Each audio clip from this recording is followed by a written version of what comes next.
La mer Baltique revêt une grande importance pour la Russie. La Russie utilise l'enclave de Kaliningrad pour intimider l'OTAN avec des tactiques de guerre hybrides.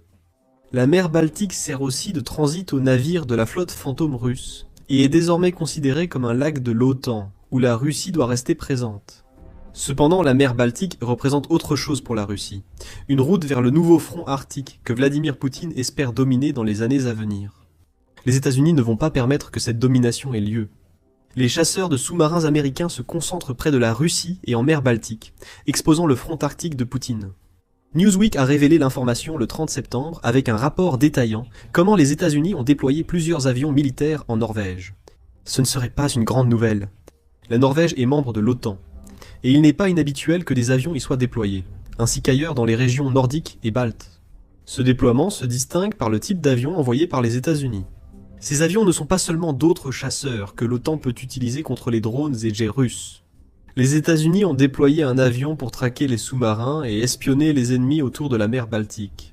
C'est le P-8 Poséidon de la marine américaine. Les États-Unis auraient envoyé plusieurs unités pour surveiller les frontières russes et contrer les plans de Poutine en mer Baltique et Arctique. Le Kiev indépendant fournit les détails de base sur les capacités de cet avion, rapportant qu'il est utilisé à la fois pour la lutte anti-sous-marine, l'observation des navires de surface et la collecte de renseignements. Vous vous rappelez la flotte fantôme russe évoquée au début de la vidéo. Le P-8 Poséidon est l'avion idéal pour identifier et suivre les navires de cette flotte, les rendant ainsi moins utiles à la Russie. L'United States Naval Academy, Académie navale des États-Unis, fournit plus d'informations. Elle indique que le P-8 Poséidon est un Boeing 737-800 ERX modifié, qui associe la fiabilité à un turboréacteur pour offrir vitesse et puissance, dans le même ensemble. Le P-8 est également modulaire, car il dispose d'une architecture de système de mission ouverte qui permet aux États-Unis d'ajuster et d'étendre son armement et ses systèmes en fonction du type de mission à laquelle il participe. La surveillance est la fonction principale du P-8, et il est équipé de nombreux outils spécialement conçus pour cette tâche. Cela inclut divers capteurs, dont des systèmes acoustiques actifs, multistatiques et passifs, permettant de détecter les sous-marins. Des capteurs infrarouges sont également installés dans l'appareil, tout comme un détecteur numérique d'anomalies magnétiques. En résumé, le P-8 a tout ce qu'il lui faut. Attendez et observez ce qui se passe en dessous, grâce à cette gamme de capteurs qui lui permet de repérer tout ce qui diffère de la normale. L'appareil est aussi utile en combat, bien qu'il affronte surtout des navires et sous-marins, rarement des avions de chasse ou d'attaque. L'United States Naval Academy indique que le P-8 dispose d'une soute à armement interne à 5 stations, en plus de 4 pylônes d'ailes et de 2 pylônes centraux, qui peuvent être utilisés pour transporter des armes. Comme pour les équipements de surveillance, ces armes varient en fonction de la mission. Le P-8 peut recevoir des mines, torpilles, bombes et missiles de croisière, tous gérés par un système d'armes numériques. La Royal Navy du Royaume-Uni, qui exploite également cet avion, fournit quelques détails supplémentaires. Elle indique que les moteurs CFM5-167 du P-8 produisent chacun 7000 livres de poussée, permettant à l'appareil d'atteindre 563 miles par heure. Bien sûr, cela n'a rien d'impressionnant comparé aux avions de chasse capables de franchir le mur du son. Mais pour un avion de la taille du P-8, c'est largement suffisant pour lui permettre de parcourir de vastes zones en peu de temps. Idéal par exemple pour patrouiller la mer Baltique. Le P-8 atteint aussi 40 et 1000 pieds d'altitude, lui permettant de surveiller, sans être visible à l'œil nu, depuis un navire russe. Si le P-8 est repéré et attaqué, il possède plusieurs moyens de défense. Elles incluent un système d'alerte missile, des contre-mesures infrarouges et un distributeur dédié. L'appareil peut aussi emporter 129 sonobouées à larguer en mer ou océan pour faciliter la détection des sous-marins. Le P-8 est un appareil impressionnant, avec des capacités en faisant un cauchemar pour les navires russes. Les États-Unis envoient désormais plusieurs appareils en Norvège pour opérer en mer Baltique et près de l'Arctique, à la frontière russe. Combien? C'est la question évidente.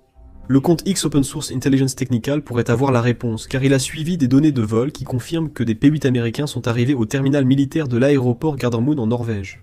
Selon le compte X, 2 ou 3 P-8 ont atterri sur la base le 23 septembre. Et pire encore pour la Russie, ces avions ne restent pas inactifs. Ils volent déjà dans des régions où la Russie ne veut pas de ce type d'avion de surveillance. Des avions de patrouille. P-8. Poséidon de la marine américaine continue de tourner autour de l'enclave russe de Kaliningrad ce soir. Rapos Techniques Open Source Intelligence. Plusieurs P-8 ont été déployés à Oslo, ces derniers jours, à seulement un court temps de vol de la région baltique récemment envahie par les drones. Newsweek ajoute qu'au moins un des P-8 a patrouillé la mer Baltique, allant jusqu'à la côte de Kaliningrad. On ignore si ce vol a vraiment violé l'espace aérien russe, alors que plusieurs drones et avions russes l'ont fait envers l'OTAN ces dernières semaines. Même si le P-8 était resté assez loin de Kaliningrad pour éviter une plainte russe, sa présence en mer Baltique annonce de mauvaises nouvelles pour Poutine. Cela montre à la Russie que l'OTAN surveille. Et maintenant que l'OTAN surveille, elle va attendre que la Russie commette une erreur. Avec tout, d'un navire de sa flotte fantôme à des sous-marins patrouillant discrètement en Baltique. Pire encore pour la Russie. Le fait que ces avions viennent des États-Unis montre à Poutine que l'influence qu'il pensait avoir sur le président américain Donald Trump n'existe plus. En fait, ce n'est plus le cas depuis longtemps. L'arrivée des P-8 dans la Baltique n'est qu'une des nombreuses mesures que les États-Unis ont prises au cours des derniers mois pour renforcer la posture défensive de l'OTAN contre la Russie dans la région. Le 1er août, Donald Trump, frustré par Vladimir Poutine et ses alliés, a annoncé le déploiement de 2 sous-marins nucléaires en Baltique. Cette décision fait suite aux propos de Dmitri Medvedev, porte-parole de Vladimir Poutine, qui a dénoncé la menace de Donald Trump d'imposer des droits de douane aux pays achetant du pétrole russe. Chaque ultimatum est une menace et rapproche la guerre, non pas entre la Russie et l'Ukraine, mais avec son propre pays. Medvedev a publié sur X le 28 juillet « Ne suivez pas la voie de Joe l'endormi ». Que ce soit la menace ou la pique sur Joe l'endormi qui ait poussé Trump à agir, le président américain a rapidement réagi.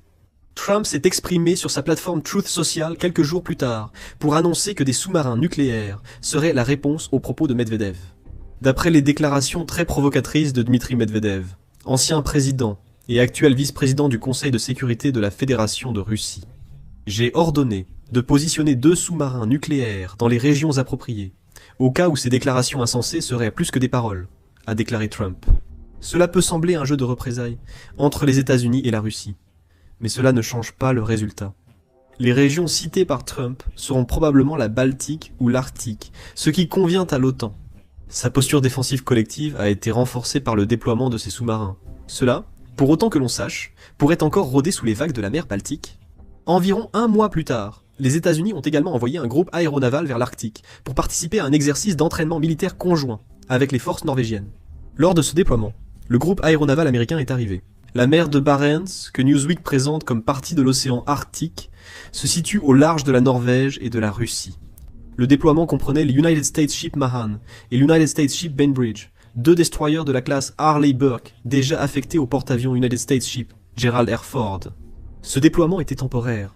Les navires ont quitté la mer de Barents après l'entraînement. Ils ont toutefois envoyé un nouveau signal des États-Unis, montrant leur volonté accrue de coopérer avec l'OTAN et d'affirmer leur puissance face à Poutine. Désormais, avec l'arrivée des P-8 en Norvège, ce message est gravé dans la pierre. Les États-Unis n'autoriseront pas la Russie à agir librement dans une mer souvent appelée lac de l'OTAN. Et maintenant, l'OTAN va pouvoir surveiller tout ce que fait la Russie en mer Baltique, et par extension, dans l'Arctique, aussi bien au-dessus qu'en dessous des vagues. Les chasseurs de sous-marins sont actifs à la frontière russe. Cela signifie plusieurs choses pour Poutine et pour ses ambitions en Baltique et dans l'Arctique, à commencer par l'évidence. 2 ou 3 P-8 en Norvège. C'est beaucoup pour la mission de police aérienne de l'OTAN en Baltique. Indépendamment de ce dernier déploiement, les États-Unis participent à cette mission depuis un certain temps déjà. En juillet, Newsweek indique qu'un autre P-8 a été envoyé à la base aérienne de Keflavik en Islande pour une mission OTAN, Baltic Sentry. Il y a de fortes chances que ce dernier déploiement du P-8 fasse quelque chose de similaire. Concernant le soutien aux forces de l'OTAN face aux tentatives russes de déstabilisation de la Baltique par la guerre hybride. C'est tout l'objectif de la police aérienne de l'OTAN, que l'organisation décrit comme une mission en temps de paix, visant à préserver la sécurité du ciel des Alliés.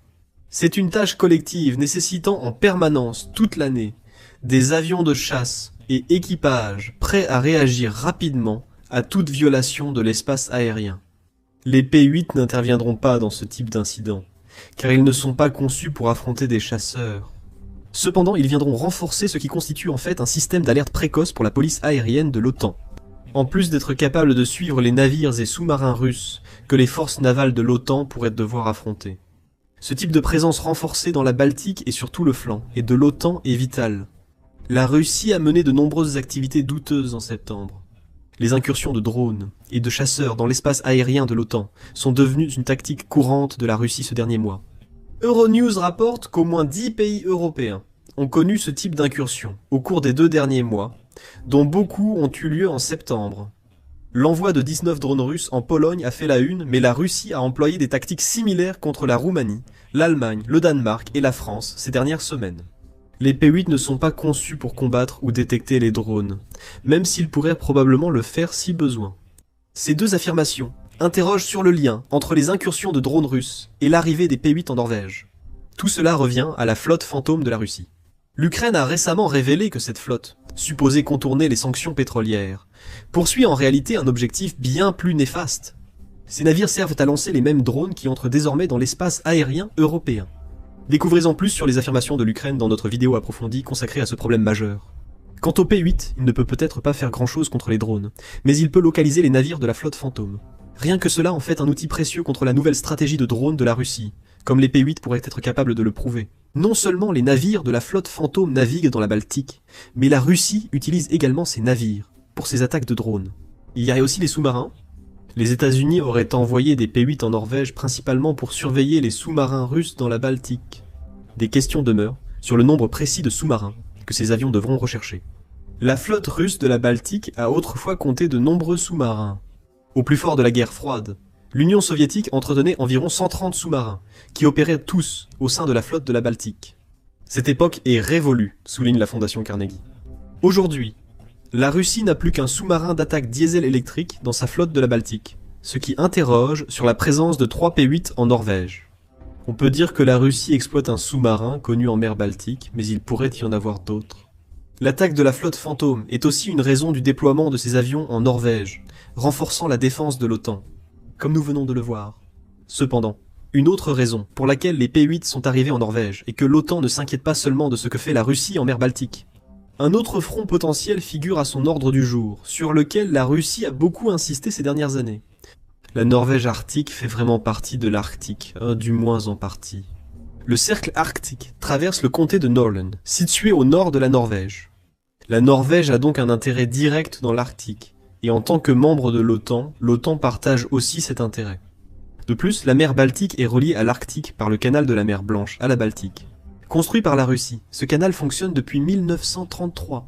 Cela signifie que la Russie a créé sa propre liaison entre deux régions où elle a des intérêts.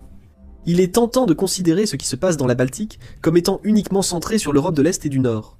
En réalité, tout ce que les P-8 américains détectent en Baltique peut aussi l'être en Arctique, et inversement. C'est aussi dans l'Arctique que les capacités de chasse aux sous-marins du P-8 vont s'avérer très utiles. Selon le réseau d'analyse stratégique, la flotte du Nord russe est la principale force navale opérant dans l'Arctique. Les sous-marins dominent la flotte, qui en compte plus que de navires de surface. La flotte du Nord russe compte environ 25 sous-marins pour 20 navires de surface.